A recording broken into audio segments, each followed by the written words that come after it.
Are you noticing that your child is struggling with simple tasks like tying their shoes, catching a ball, or even writing their names? These challenges might be due to difficulties with bilateral coordination. In this video, I'm going to tell you about what bilateral coordination is, why it's so crucial for your child's growth, and most importantly, how you can help them improve these skills at home. So let's dive into this video and let's see some amazing bilateral coordination activities. Don't skip and watch the full video. So parents, what is bilateral coordination? Bilateral coordination refers to the ability to use both sides of the body together in a coordinated way. It involves the integration of movements where each side of the body performs the same or different actions simultaneously or in a sequence and to accomplish a task. This skill is crucial for performing many everyday activities that require synchronizing of both hands and feet. So, doing these activities is essential for many everyday activities and overall development. By integrating these activities into daily routines and playtime, your kids can develop strong bilateral coordination skills which will enhance their ability to perform various physical and cognitive tasks effectively. Do you want these printables? Then check out the link in the description below. So, what's the importance of doing these activities? Kids typically start developing bilateral coordination skills between 18 to 24 months old, and it has usually developed a lot by age 4. It is a fundamental or the foundational skill that lays the groundwork for many other aspects of development. Take a moment and think of all the things you do every single day that require both sides of your body. So, same way, these bilateral coordination is needed for children to develop and improve other motor skills. It allows them to engage in activities that require both sides of their brain. In doing so, children can perform a lot of tasks more easily. Why? In terms of development, kids develop faster skills when using both sides of their bodies instead of just one. These include skills such as running, skipping, hopping on one foot, or catching a ball. It also helps with other types of development such as cognitive and academic skills. For example, persuasive skills are developed. This will help them with many different tasks in their day-to-day life such as picking up objects, writing legibly, and playing games. So, what happens if bilateral coordination does not develop? Some disabilities that may impact bilateral coordination are cerebral palsy and other neurological impairments. These disabilities can impact a child's ability to perform tasks on both sides of their body because they have reduced mobility or use of one arm or leg due to paralysis. For example, children with bilateral coordination difficulties may be unable to perform tasks such as grasping an object, walking, or sitting on their own without any support. It may be difficult for the child to be able to do certain things like kicking a ball. They might also have a hard time holding objects and both hands and keeping them in their lap without spilling them. Such difficulties can result in low self confidence and frustration at times, which we never want any of our kids, right? So, this is why intervention strategies, accommodation, and modifications are key, not to mention great activities. Another important foundation in the development of bilateral coordination is body awareness. Body awareness refers to the ability to know and visualize where our body is in space without having to look at it. A key concept surrounding body awareness is which is feedback from muscle and joint sensation. Children who do not have adequate body awareness may appear a bit clumsy, be cautious with movements, not fearful of their feet leaving the ground, or avoid or engage in too rough or play.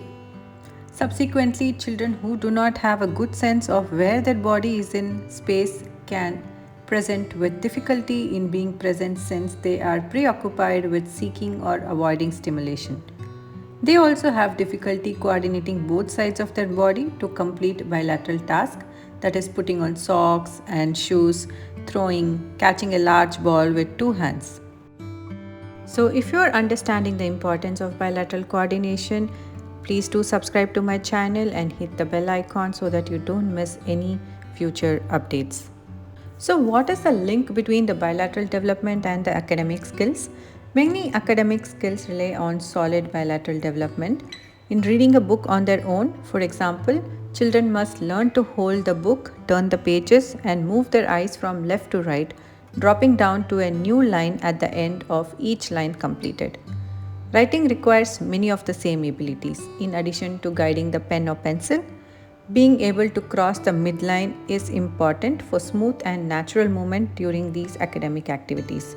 So when I'm talking about midline, what does crossing the midline means? Crossing the midline is a skill where children can naturally move their eyes, hands, or feet across their bodies into the space of the other side. For example of the skill includes sitting with legs crossed, reaching for an object placed on their feet with the right hand, and drawing two intersecting lines with just one hand. Children often gain this ability around ages 3 to 4, and this is when they usually choose a dominant hand as well. What kind of activities requires bilateral coordination? Here are some examples wherein you can help your toddlers or preschoolers or even your kids. And some of the examples are jumping rope, kicking, throwing and catching a ball, riding a bike, walking, running and crawling, cutting, pushing and pulling, stringing beads, drawing a line with a ruler, banging blocks together, trying shoes, dressing, feeding oneself, coloring. So these are some of the examples of the activities that you can try with your kids. What does the vestibular system have to do with bilateral coordination? The vestibular system is located in the inner ear and includes various canals, organs and receptors. These work together to assist the brain and eyes in processing information about balance, movement, spatial orientation and head position. A stimulated vestibular system can be helpful in strengthening bilateral coordination. Activities you might consider for children include having them roll their bodies on the grass, perform some somersaults, and jump on a trampoline. So, how to develop good bilateral coordination skills? You can find many simple bilateral games and activities throughout the course of the day. First, determine your child's needs by being observant as to how they perform certain functions. Keep in mind that it is common for babies or toddlers to use the hand that is positioned closest to an object. As kids reach the age of 3 or 4, you can expect to see them crossing the midline and choosing a dominant hand. Also notice if a child is overly clumsy or fearful of having their feet off the ground, such as in swinging, which can indicate a lack of body awareness. Through observation, you can determine whether a child has poor bilateral coordination. By all these activities that are shown, you can follow kinds of bilateral integration activities and you can also help your children strengthen their coordination skills. The older kids can also do these activities.